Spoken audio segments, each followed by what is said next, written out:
പ്രവാസ ലോകത്തെ വാർത്തകളും വിശേഷങ്ങളും അതുപോലെ മാറി മാറി വരുന്ന നിയമങ്ങളും നേരത്തെ അറിയാൻ ഈ ചാനൽ സബ്സ്ക്രൈബ് ചെയ്യൂ.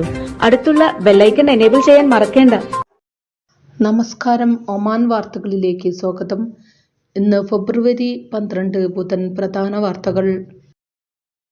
വടക്കൻ ഷർഖിയ ഗവർണറേറ്റിൽ ശൈത്യകാല ആഘോഷങ്ങൾ നിലക്കുന്നില്ല. സിനാബിലും ബിദിയയിലും അൽഖാബിലും വാദി ബനി ഖാലിദിലും ഇബ്രയിലുമെല്ലാമായി ഗവർണറേറ്റിലെ പട്ടണ ഗ്രാമ മരുഭൂപ്രദേശങ്ങളിൽ ഒരുക്കിയ വ്യത്യസ്ത ആഘോഷങ്ങളിൽ ഇതിനോടകം 4.5 ലക്ഷത്തിൽ പരം സന്ദർശകരെത്തിയതായി ഇവന്റ്സ് അവയർനെസ് വിഭാഗം ഡയറക്ടർ ബദർ ബിൻ അഹമ്മദ് ബൽ ഹബ്സി പറഞ്ഞു. വിന്റർ ഫെസ്റ്റുകളിൽ ചിലത് ഈ മാസം അവസാനം വരെ തുടരുകയും ചെയ്യും. മസ്കത്തിൽ അശ്രദ്ധമായി വാഹനമോടിച്ചതിനും പൊതുജനങ്ങൾക്ക് ശല്യമുണ്ടാക്കിയതിനും 20 പേരെ അറസ്റ്റ് ചെയ്തതായി റോയൽ ഒമാൻ പോലീസ് അറിയിച്ചു. മസ്കത്ത് ഗവർണറേറ്റ് പോലീസ് കമാൻഡ് ബൗഷറിലെയും സീബിലെയും സ്പെഷ്യൽ ടാസ്ക് ഫോഴ്സ് പോലീസിന്റെ സഹായത്തോടെയാണ് ഇവരെ പിടികൂടിയത്.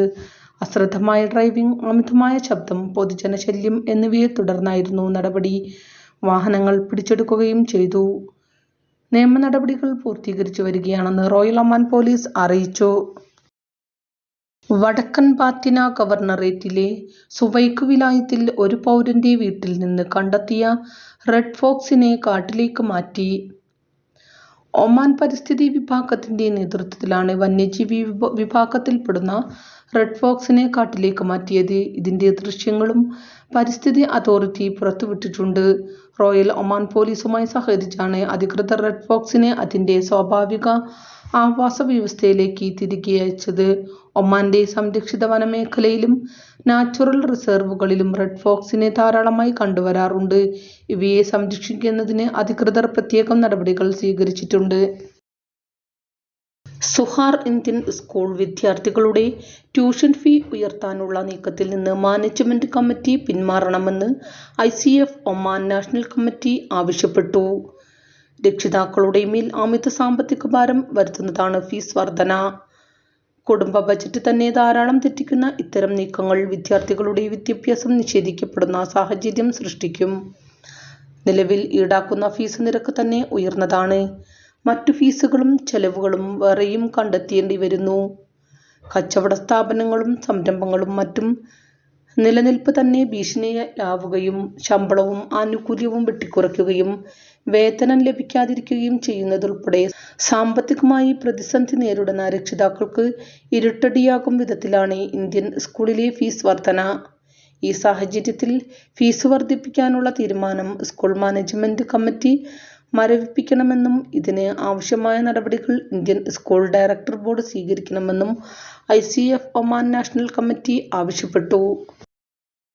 ഒമാനിലെ സ്വകാര്യ ആരോഗ്യ സ്ഥാപനങ്ങളിൽ വിസ മെഡിക്കൽ സേവനങ്ങൾക്കായി സാമ്പിളുകൾ ശേഖരിക്കുന്നതിനുള്ള സമയം പുനർനിർണയിച്ച് ആരോഗ്യ മന്ത്രാലയം.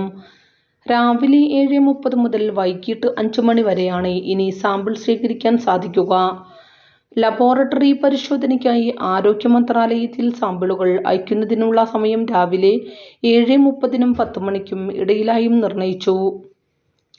നേരത്തെ രാത്രി വൈകി ഉൾപ്പെടെ വിസ മെഡിക്കൽ സ്ഥാപനങ്ങളിലും ആരോഗ്യ സ്ഥാപനങ്ങളിലും വിസ മെഡിക്കലിന് ആവശ്യമായ രക്തസാമ്പിളുകൾ ശേഖരിച്ചിരുന്നു.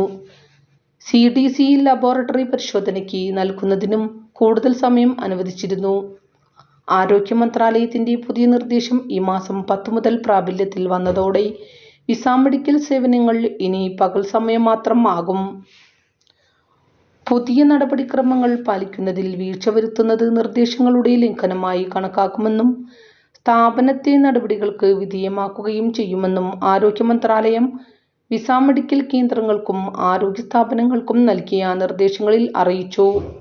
അതേസമയം ഒമാനിൽ വിദേശികളുടെ റെസിഡൻസി പെർമിറ്റ് പുതുക്കുമ്പോൾ വിസ മെഡിക്കലിന് നിലവിൽ 3-ൽ കൂടുതൽ ദിവസം ആവശ്യമാണ്. പുതിയ നിർദ്ദേശങ്ങൾ കൂടി വരുമ്പോൾ അനുവദിച്ച സമയങ്ങളിൽ തന്നെ സാമ്പിളുകൾ നൽകിയില്ലെങ്കിൽ റിപ്പോർട്ട് ലഭിക്കുന്നതിന് വീണ്ടും കാലതാമസം ഉണ്ടാകും. 3 മുതൽ 5 വരെ പ്രവൃത്തി ദിനങ്ങൾ നിലവിൽ വിസ മെഡിക്കൽ റിപ്പോർട്ടിനായി സമയമെടുക്കുന്നുണ്ട്. നേരത്തെ 24 മണിക്കൂറിനുള്ളിൽ മെഡിക്കൽ റിപ്പോർട്ട് ഇലക്ട്രോണിക് സംവിധാനം വഴി ലഭ്യമാക്കിയിരുന്നു. വിസ മെഡിക്കൽ കൂടുതൽ സുതാര്യമാക്കുകയും പരിശോധനകൾ സൂക്ഷ്മമാണെന്ന് ഉറപ്പുവരുത്തുകയും ചെയ്യാൻ അധികൃതർ വിവിധ പരിഷ്കരണങ്ങളാണ് കൊണ്ടുവരുന്നത്. ഇതിന്റെ ഭാഗമായി കൂടുതൽ പരിശോധനകളും ഉൾപ്പെടുത്തിയിരുന്നു. ഇതിന്റെ തുടർച്ച കൂടിയാണ് മെഡിക്കൽ റിപ്പോർട്ടിലെ കാലതാമസവും സാമ്പിളുകൾ ശേഖരിക്കുന്നതിന് പ്രത്യേക സമയം നിശ്ചയിച്ചിരിക്കുന്നതും. ഒമാനിൽ പുതിയ വിസയ്ക്ക് അപേക്ഷിക്കുമ്പോഴും പുതുക്കുമ്പോഴും വിസ മെഡിക്കലിന് ലാറ്റന്റ് ട്യൂബർകുലോസിസ് പരിശോധന അടുത്തിടെയാണ് നിർബന്ധമാക്കിയത്.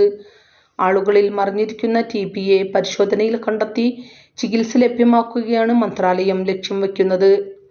സ്വകാര്യ മേഖലയിലെ പ്രവാസി തൊഴിലാളികളുടെ പുതിയ വിസയ്ക്കും വിസ പുതുക്കുമ്പോഴും മെഡിക്കൽ പരിശോധനയ്ക്കുള്ള നിരക്ക് ആരോഗ്യ മന്ത്രാലയം നേരത്തെ ഏകീകരിച്ചിരുന്നു. നിലവിൽ 30 റിയാലാണ് വിസ മെഡിക്കലിന് ചിലവ് വരുന്നത്. മെഡിക്കൽ എടുക്കുന്നതിനുള്ള അപേക്ഷ സനത് സെന്ററുകൾ വഴി സമർപ്പിക്കണം. അതിനുശേഷം അംഗീകൃത സ്വകാര്യ ആരോഗ്യ സ്ഥാപനങ്ങളിലെത്തി വിസ മെഡിക്കൽ പരിശോധന നടത്താം. ഇവിടെ പ്രത്യേകം തുക അടയ്ക്കേണ്ടതില്ല. TB പരിശോധനയും ഇതിൽ ഉൾപ്പെടും. പരിശോധന കഴിഞ്ഞ് 3 മുതൽ 5 ദിവസത്തിനകം ഫലം ഇലക്ട്രോണിക് സംവിധാനം വഴി ലഭ്യമാക്കും. നേരത്തെ സ്വകാര്യ ആരോഗ്യ സ്ഥാപനങ്ങളിൽ പ്രത്യേകം നിരക്ക് ഈടാക്കിയിരുന്നു. പല സ്ഥാപനങ്ങളും വ്യത്യസ്ത നിരക്കുകളാണ് ഈടാക്കിയിരുന്നത്. അതേസമയം വിസ പുതുക്കുന്നവർ നേരത്തെ തന്നെ മെഡിക്കലിനുള്ള പരിശോധനകൾ പൂർത്തിയാക്കണമെന്നും രാവിലെ 7:30 വൈകിട്ട് 5 മണിക്ക് മുമ്പായി സാമ്പിളുകൾ നൽകണമെന്നും വിസ മെഡിക്കൽ സ്ഥാപനങ്ങൾ ആവശ്യപ്പെട്ടു. വടക്കൻ ഷർക്കിയ ഗവർണറേറ്റിലെ വാദി ബനി ഖാലിദ് വിലായത്തിൽ മലകയറ്റത്തിനിടെ വീണ് ഒരാൾക്ക് പരിക്കേറ്റു. Civil defence and ambulance authority rescue team സംഭവസ്ഥലത്തെത്തി ഇയാളെ രക്ഷപ്പെടുത്തി. പരിക്കേറ്റയാൾക്ക് അടിയന്തര വൈദ്യസഹായം നൽകി. തുടർന്ന് വിദഗ്ധ ചികിത്സ ലഭ്യമാക്കാൻ ആശുപത്രിയിലേക്ക് മാറ്റിയതായും സിവിൽ ഡിഫൻസ് അറിയിച്ചു.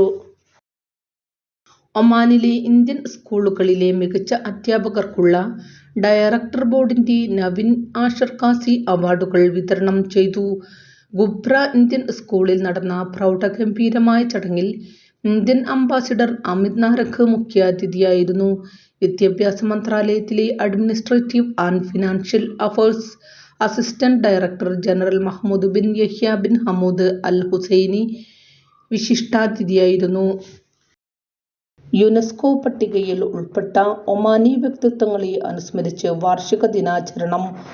യുനെസ്കോ പട്ടികയിൽ ഉൾപ്പെട്ട ചരിത്ര സ്മാരകങ്ങളുടെയും വ്യക്തികളുടെയും ഓർമ്മ പുതുക്കാൻ എല്ലാ വർഷവും ഫെബ്രുവരി 10 ഒമാനിലെ വിദ്യാഭ്യാസ, സാംസ്കാരിക, ശാസ്ത്ര ദേശീയ കമ്മീഷൻ പ്രത്യേക പരിപാടികൾ നടത്തിവരുന്നുണ്ട്. 1972 ഫെബ്രുവരി 10 ഒമാൻ യുനെസ്കോയിൽ അംഗമായത്. പ്രമുഖ ഒമാനി വ്യക്തിത്വങ്ങളെ പ്രാദേശികമായും ആഗോളതലത്തിലും പരിചയപ്പെടുത്താൻ കൂടി ലക്ഷ്യമിട്ടുള്ളതാണ് ഈ ദിനം. മുലത്ത ഇന്ത്യൻ സ്കൂളിൽ നിന്നും 12ാം ക്ലാസ് പഠനം പൂർത്തിയാക്കി പോകുന്ന വിദ്യാർത്ഥികൾക്കായി സംഘടിപ്പിച്ച ബിരുദദാന ചടങ്ങ് ഗൃഹാതുരത്വവും ഓർമ്മകളും നിറഞ്ഞു നിൽക്കുന്ന ഒരു സായാഹ്നമായി മാറി.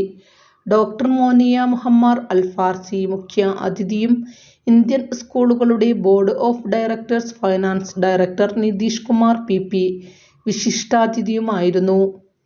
School management committee president, SMC committee അംഗങ്ങൾ, പ്രിൻസിപ്പൽ, വൈസ് പ്രിൻസിപ്പൽ, കോർഡിനേറ്റർമാർ, വിവിധ വകുപ്പ് മേധാവികൾ, രക്ഷിതാക്കൾ, അധ്യാപകർ, വിദ്യാർത്ഥികൾ എന്നിവരും ചടങ്ങിൽ സന്നിഹിതരായിരുന്നു. വിദ്യാർത്ഥികൾ ഒമാൻ ഇന്ത്യ ദേശീയ ഗാനങ്ങൾ ആലപിച്ചുകൊണ്ട് ബിരുദദാന ചടങ്ങുകൾക്ക് തുടക്കം കുറിച്ചു. ഇതോടുകൂടി ഇന്നത്തെ വാർത്തകളും വിശേഷങ്ങളും ഇവിടെ അവസാനിക്കുന്നു. കൂടുതൽ വാർത്തകളും വിശേഷങ്ങളുമായി നാളെ കാണാം. നന്ദി, നമസ്കാരം.